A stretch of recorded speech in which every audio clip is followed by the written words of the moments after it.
Good morning, Dr. Gary on the road. We sell dental practices nationwide.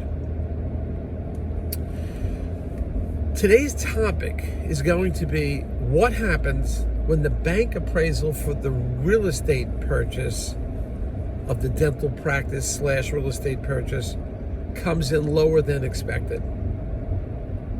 What is the next step? So we're going to be talking about that today. Right now we have 10 employees. We're in 24 states. We just grew to Nevada, Colorado, New Mexico. We're excited. And we have the 10 employees. We just hired an operations person and a brand new acquisition development person. So we got 5 people on acquisitions and developing. And having a operations person to manage all the internal moving parts has been a big help. We're working 363 days a year. We take off Christmas and Easter. Phones are answered from 7:30 a.m. till 9:30 p.m. East Coast time. If you miss us, call us again. Our phone number is 201-663-0935. And our website is dentalpracticeguide.com. So just give us a call. We're here for you. All the information you're about to hear is for entertainment purposes. It is not legal or business advice. And on top of that, if you're a seller and you're thinking about selling to a DSO, call us. Because most times, under almost all circumstances, the DSO will pay our commission. There's no commission to you.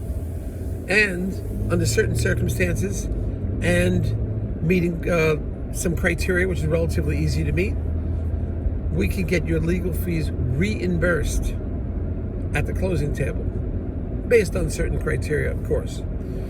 But give us a call. You know, we're ready to talk to you. So anyway, what happened now? The buyer had put in an offer on the of course, we work with a licensed real estate broker. They handle all the real estate, we don't. But the buyer put an offer in for the real estate and the dental practice combination. They made an offer. The offer went by letter of intent. They based their real estate value on some current market trends, square footage, etc. So it was an approximate number that appeared to be pretty good to us. However, the bank appraisal came in about $80,000 less, $80,000 or $90,000 less than expected. These are commercial appraisals that are done by the bank, hires a third party. So the buyer got the appraisal and says, well, I'm reducing the offer price. Well, the seller heard that and said, I don't agree with the bank appraisal. So what do you do now? Who's right? Well, historically, you go with the bank appraisal, which is done by a third party, and usually they're on the money. But then the seller started saying it has more value than the appraised value because a builder may have more value to it, expand the building and so forth. And there's some credibility there, but the appraiser is basing on current use, current value, not future value, not the potential of the property. And if a builder's going to buy something, he can have his choice of what to build and where to build it. And he may choose to build somewhere else. So you can't just base it on the fact of what somebody can make from the property by rebuilding it or changing its use, whatever. It's based on what are other available properties. Now, if there's no other available properties in that immediate area, you've got to go to an adjacent town. But now we have a situation where the seller simply doesn't agree and the buyer says, well, the bank has the appraisal. Usually it's okay, the seller adjusts the selling price, but not in this situation.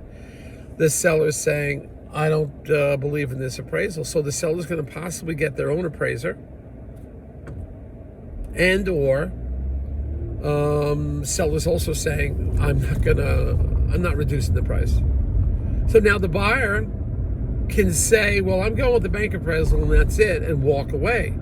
Now, we're talking about a difference of $80,000, $90,000. And that's a lot of money to some people, but how fast can you make up this amount of money? if you would have owned a business, because you as the buyer now you're going to go out and have to find another practice for sale. Correct?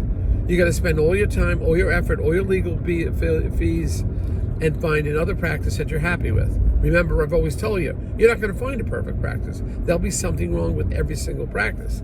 So let's say you find another practice and the real estate's not available, but you want real estate. So now you've got to deal with the landlord, and you have a landlord that has trouble.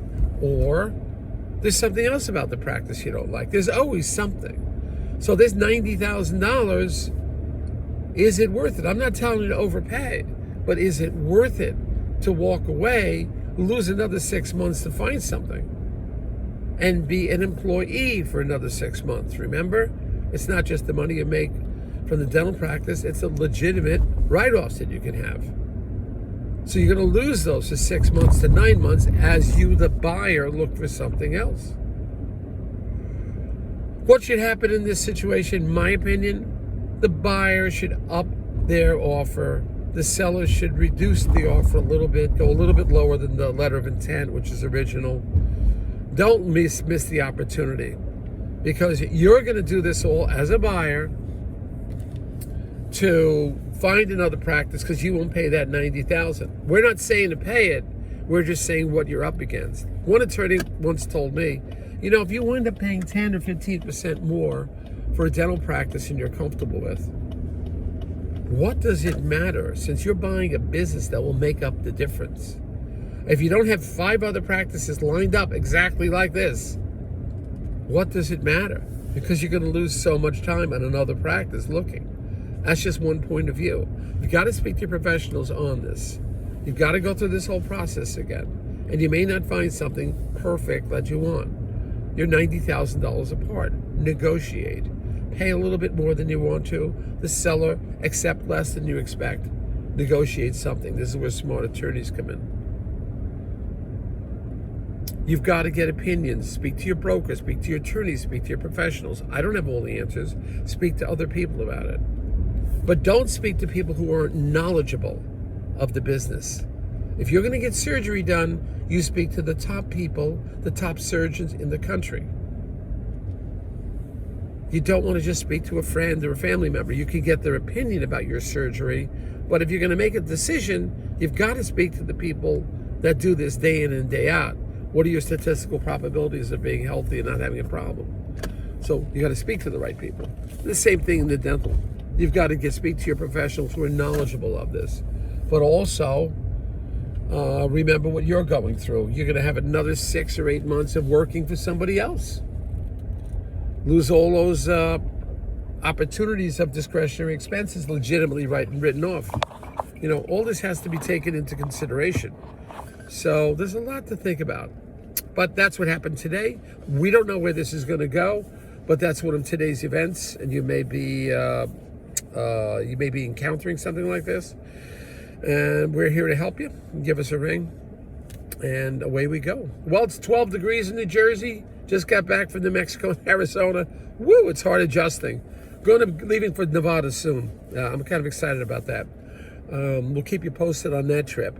But 24 states, we're excited. I'm not retiring. Having a great time here. And we hope you come along for the ride. Bye.